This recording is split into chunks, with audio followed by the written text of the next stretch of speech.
Hoops through life. Hoops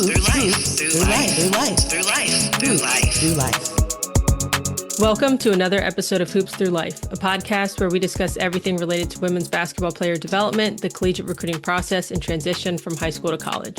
I'm your host, Elsbeth Bierman. Our guest today is Iuri Melo. Iuri is a licensed clinical social worker and therapist. He is the published author of Mind Over Gray Matter and Know Thy Selfie, a national bestseller for adolescents. Iuri specializes in treating anxiety-related disorders, depression, and trauma.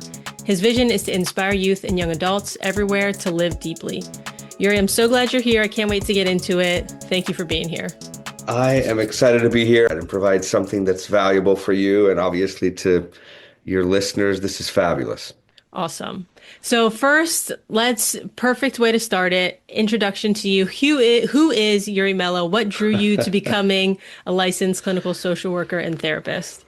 Oh man, I remember starting my college years. I mean, that was a long time ago. I'm turning 50 this month, if you can believe it. But which is great. But I don't think I really had a whole lot of interest in psychology in the day, in part because I just didn't know a whole lot about it. But then a little bit later on, I did. I had some interest in psychology. I think what drew me into the field, I'll be honest, was I did a couple of years of kind of some like missionary service or whatever for a couple of years. And I think I really discovered that I just loved and liked people. And I know that that's so basic, right? It's like so cliche, but I just did. Like, I just enjoy being with people, getting to know them. Like, people's mistakes don't bother me. And so after I returned from that, when I went back to college, I did start to study psychology, and then it's just kind of continued on until I got my master's. And I've been a therapist now for about 20 years. I'm still doing that. As well as kind of started, founded School Pulse, and maybe we'll get into that a little bit as well. But that's really what's gotten me into it, and I've really enjoyed it. It's one of those fields, and I'm sure that this is very similar across the board, where there's just so much depth, I feel, and there's such an opportunity to just get into the nitty-gritty of people's lives and be involved in people's lives. And I really just feel grateful over the past 20 years. It's been a good field for me. I mean, I'm sure that there are lots of others that I could have enjoyed just as much, I'll be honest, but this has been a really good one. So, and it's allowed me to write a couple of books too, which I think was always kind of this dream that I had inside of me. I think in part because my mom was a little bit of a writer. And so that was a really satisfying process as well. The years when I was kind of writing, I'm still writing a little bit. I might even release something by the end of the year as well. Something, once again, kind of for young adults and teens. That's where my experience is coming in right now. So, but anyways, it's good to be here again. Yeah, I'm glad you brought up your books, because that was one thing that I wanted to talk about. I did some research, and the book Know Thy Selfie was the one that popped out to me the most, Sure. as maybe most relevant to the people that I work with too. But it seems like an incredible tool for adolescents based on what I saw. So I guess I think you answered like kind of what the inspiration was for that Sure. book, but what problem did you hope it would solve? So I guess I would say that most therapists, and that's a really large assumption, but I'll just say it anyways. A lot of therapists, I think we utilize, kind of some cognitive behavioral strategies, right? And the main concept that is important to kind of clarify there is the idea that our own personal beliefs, right, about ourselves, about the world around us, the way that we interpret the events in our lives matter more than the events themselves, right? And so cognitive strategies or cognitive behavioral strategies have really this base of cognition, the concept that your psychology is everything, right? Your mindset, the way that you interpret those events. And so this book, right, I actually, part of the inspiration actually for Mind Over Gray Matter, and then later on this one as well, was actually, well, in part, was one of the pieces was from the movie Inception. I don't know if you've ever seen that show, but I love that show. Mm-hmm. It's a great movie, probably a top 10, at least recently. It's just kind of fun, creative, but there's this great quote in there And it says, well, more or less, it says, an idea is like a virus, highly contagious, resilient, and even the smallest seed of an idea can grow. It can grow to define you or destroy you, right? And so the main idea of know thyselfie, right, was to take these little ideas about how to live deep, right? How to suck the marrow of life, about how to have extraordinary relationships and provide them to teens and young adults and adolescents in really small chapters. So there's lots of little chapters, and that's honestly that's what they are. It's just kind of a combined about 15 or 16 years of my life's experience, just meeting knee to knee, eyeball to eyeball with thousands upon thousands of individuals, and then just providing those little gems, those little pearls of knowledge to teens, just so they can live and interpret the events in their lives a little bit better. That's a little bit about my book, probably more than you wanted to know, but No, that everything was great, but I do want to say a couple things. One, yeah, my favorite part about that was, oh, this is a quote, something or other like this, and you rattled off like a paragraph of something in Inception, the movie. So oh man, I imagine it was pretty close to what you said. it's fairly close. Yeah, but then the other thing was, can you say more about, because I don't want people to gloss over this because I think this is maybe, and you can correct me if you think that I'm Sure. wrong. Maybe like one of the more important things you said in there was, I don't remember exactly how you said it, but it was the events. Essentially, the events don't matter as much. It's how you interpret them. Can you say a little bit more about that? Because I think that is something that is super helpful for young people and anybody in general to really understand that concept. Yeah, I think what I said there it is, yeah, something along the lines of, yeah, the way that we interpret the events in our lives matter more than the events themselves, right? And and I think if we look at that, it's I think it's really true. And by the way, when I say that, I say it cautiously because I recognize that I'm like unbelievably fortunate, right? I'm like a white male living in America, right? And just the incredible privilege there, like it doesn't match everybody else's experience. And there are people who live and who are born and who are raised in extremely difficult environments. And I'm not here to just provide an overly simplistic solution to their problem, like, you got this, your psychology is everything. Like you can change and synthesize those events and make them for your own benefit.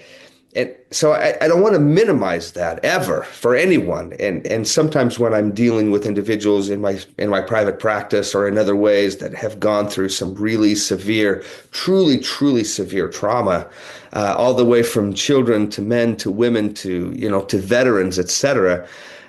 I I always present this idea, but cautiously and respectfully, because I never want them to feel like I'm just glossing over their experience and providing this kind of over like generalized solution of just, you can turn that around. You can take those events into yourself, synthesize them, and have them become consecrated or holy to you, which I actually believe. But I always do present that idea to them because I believe that that's what we are. We are these meaning making machines, and we're able to take an event and, in a way, decide what that event means for us, right? And so doing that is not necessarily easy, um, but it's absolutely possible. And so I think you and I even talked a little bit about, I'm a big fan of sports, and have spent a lot of years coaching, most of them my kids, which is just awesome. These individuals have to create a kind of mindset, right, that allows them to go into battle confidently, almost ridiculously confident, and battle and fight right? And stay in it, whether they're losing or whether they're winning or whether it's close or not. And then in the end, right, let's just say that they lose.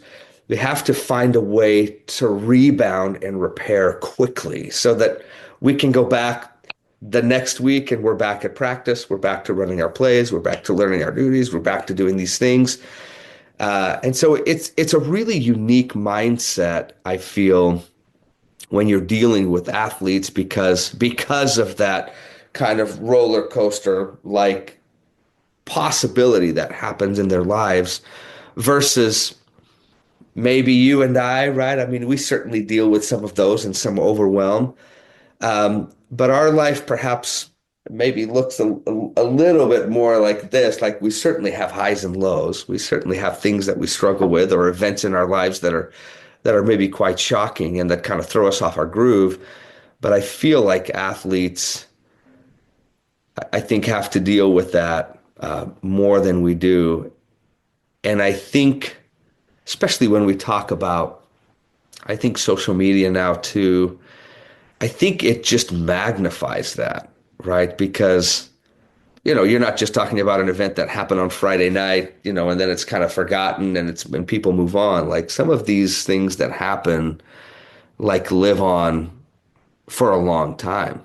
And so I don't particularly love the kind of pressure and what athletes are having to do now to kind of just promote themselves in a way like that. I just don't see a ton of like great benefit there. I'm sure that there's benefit as in like maybe to them, maybe to their career, whatever. I just don't see a lot of psychological benefit to that. Almost what I feel like as a society, we've almost kind of become self-obsessed, and I think our phones are kind of feeding that hunger. Mhm. When you were coaching some of your children's teams, what, if anything, would you try to infuse like in those practices during those games to help maybe with their resilience or them being able to overcome mistakes, things like that? So a lot of things, hopefully a lot of things, and some of them probably didn't stick, which is totally fine. But I think one of the things that's really important, especially a lot of the teams that I was coaching were very, I mean, there's a lot of development, right? A lot of player development. We're definitely training them to learn some of the basic skills, right? But definitely one of the things that I wanted them to understand as players when they were out there was number one, to work as a team. And then number two is just to kind of just build those skills, right? And one of the things that I hope that players know, and I think that they do, I would say that most players probably understand this idea that like our brains and our bodies are like the most sophisticated machinery in the universe. Like we're just extraordinary specimens. Like we really, really are. And part of that machinery, right, is this incredible ability, right, that when we expose ourselves or when we train or practice, our brain and body will learn to do anything we consistently ask it to do. Like it's just amazing, right? Not only will it learn it, but it will learn it so well that it almost like goes from kind of our conscious experience to kind of more of our subconscious experience, meaning it becomes automatic, right? And so whether it's playing soccer, whether it's playing volleyball or basketball, right, or whether it's playing the piano, right? First, we got to learn the notes, right? We got to learn the notes because once we learn the notes, then not only does our brain take this behavior now and make it more automatic. Automatic meaning think of walking, talking, jumping. Like these are things that we do and we don't even have to consciously think about doing them. Our brain has learned them so incredibly well that we now just automatically do it. Like that's how good the brain is at creating patterns. And so when you're training, whether I'm, coaching a basketball team or coaching a soccer team, that's what we're doing, right? It's this constant practice, right? This constant and basically physically or biologically, what I'm attempting to do is I'm attempting to create these patterns of behavior that become so ingrained in that individual that we can then, right, allow this other side of us, this creativity side of us, to just plug all of those skills, right? Whether in basketball, whether it's shooting or lots of cool dribbling exercises or tricks, right? But then you can plug everything together and the brain can just take over, right? And having the kids understand, right, that their brain and body will learn to do anything they consistently ask it to do, period. That's who they are. We're like literal, like our minds and bodies are constantly evolving. Like that's who we are. We're like evolution and progress. Like that's exactly who we are. And so the reason why that idea matters is because we often, right, especially as teens, we have this, it's just a tendency that our brains have to kind of put us into these little boxes of, I'm either this or that, or not this or not that, not good at this. This isn't my thing. I'm just not very fast. I'm not very this. My footwork is not very good, whatever. And the reality is that that's not who we truly are. Like the reality is that our brains and bodies will learn to do anything we consistently ask them to do. Like that's what we are. And so that's always been a really important concept for me to teach people because I want them to go into a game, into a practice situation with confidence because confidence is fuel, right? It's and an optimistic mindset too, right? I mean that's fuel. Like there are some really fabulous studies about optimism in sports and sports performance, right? And individuals who are optimistic. How do you start to get those adolescents shifting from that like boxy mindset to more of a my brain, I don't remember exactly how you said it, but you can do consistently what you ask your brain to do. Yeah, yeah, that's really that's really a great question. You know, how do we get them to believe that, Yeah. right? Like, so that's the idea. You know, how do we coach something and then get them to believe that that's actually what's happening? And unfortunately, there's no other way for them to really truly believe that concept unless they experience it over time, right? I mean, I can, right? I mean, we can, positively plant an idea and say to someone like, hey, like the reality is whatever it is, right, that you practice, right? Whether it's picking up a guitar and practicing 15 minutes a day, or whether it's shooting a basketball or doing free throws um, or anything else that you can think of, like when you consistently give yourself to that activity, like you'll just learn. But in reality, like we will only truly believe that concept when we experience it in our lives, right? And I feel like at that time we've almost entered our own courtroom, right?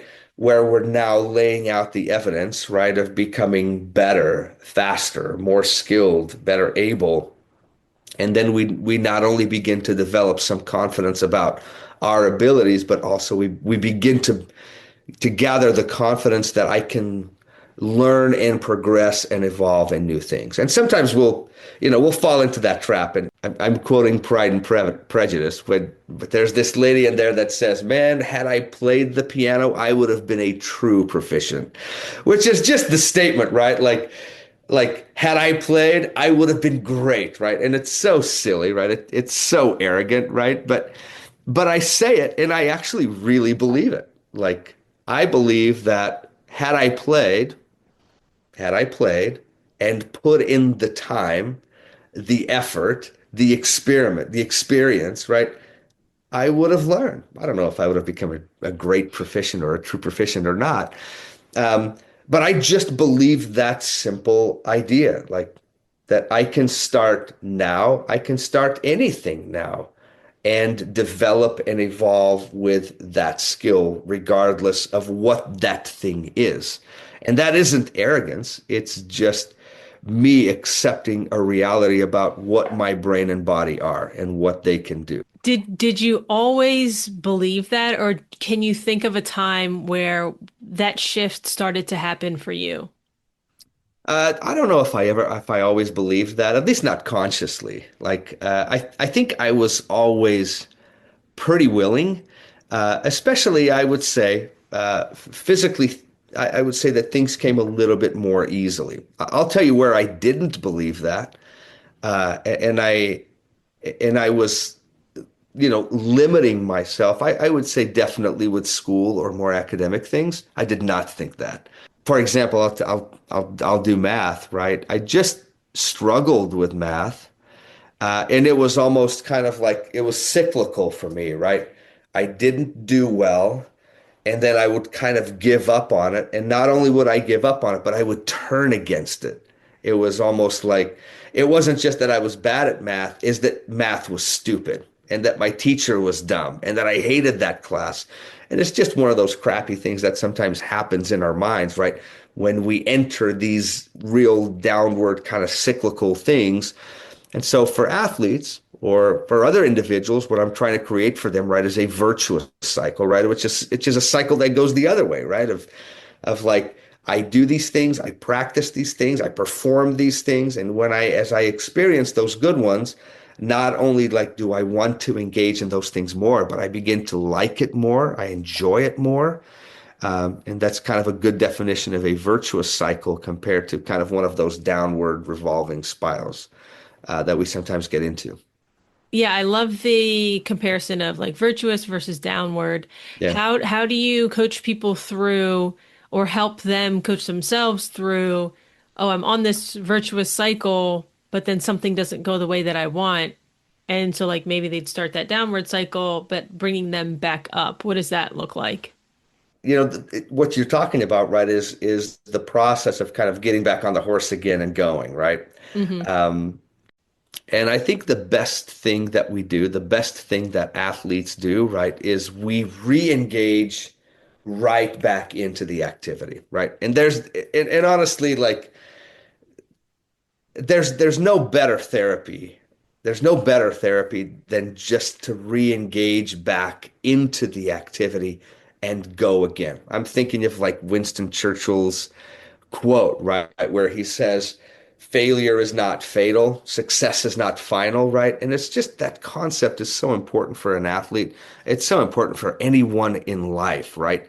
Where we sometimes have a tendency to view or to translate our failures into these chronic, fatalistic type things. And what Churchill and many others have said, right, is that it isn't, right? In fact, with people who do lots of sales, and it doesn't just have to be sales, but there's this quote that I use all the time as well, that no means next, right? That's what it means. Like rejection means redirection, like go again, right? And so that's one of those concepts that I think as an athlete, you just have to like gluk, gluk, gluk, gluk. You just have to drink that up and have that become part of who you are. You're the kind of person that when you experience success or when you experience failure, we go back. We go back and we do it again and we do it again and we do it again. We become a little bit better of a player. Um, and there's no other way, I don't think, to regain that confidence. We can do the mental work, and for sure, like I can teach you the concepts. We can do the mental game. We can make sure that you've got the correct mindset, right? That no is next, that failure or rejection is redirection. All of those concepts are good, and I would say that those concepts are the base, right? They're the base that ultimately drives the behavior. That's why psychology matters so much, is because the psychology can really become the base from where our behavior flows. But ultimately, it has to end up on the field, right? It has to end on the court. Like it has to end there, Hmm. because there's no way to fake that confidence. Like you really just have to go perform. Yeah. I just looked at the time and it just kind of flew. So I have I two, bet. yeah, I have two final questions. What book or podcast would you recommend I'll say Let's talk about maybe high school aged athlete, read or listen to, and why. Wow, that's a really good one. Um, let me go. I don't really have a podcast. I mean, other than some of the stuff that I'm releasing that's kind of meant and geared for teens, and I'm certainly not here to plug that, I promise. Because that would sound kind of weird and silly, but I honestly don't know. There isn't a lot for teens. I do kind of have to say there's not a lot for teens out there that's specifically driven for them. And so I will just make a suggestion, and I Hmm. promise I'm trying to not be weird or shameless about it, but I will share a couple of links that perhaps you can share that have specific content that's just they're short little videos about 7 to 8 minutes where I really just try to address topics specifically for teens to address those things. And so I'll just provide that, and that there's zero cost to that. You can click on the link, watch the videos, and really watch anything that's relevant to you in your life right now. Last question. If you could like snap your fingers and make one rule that all like sports coaches, youth coaches, or trainers had to follow, what would it be and why? Okay, I'll give you two. Number one is trust the process, right? Which is the idea of just stay with it, right? We engage in this process and we trust that it's going to deliver good outcomes. And the other one, especially for those who are just beginning to do things or just beginning to try things, this is a really important. This I think that like this is really important because I watch this happen a lot because I coach even now. I take people rock climbing a lot.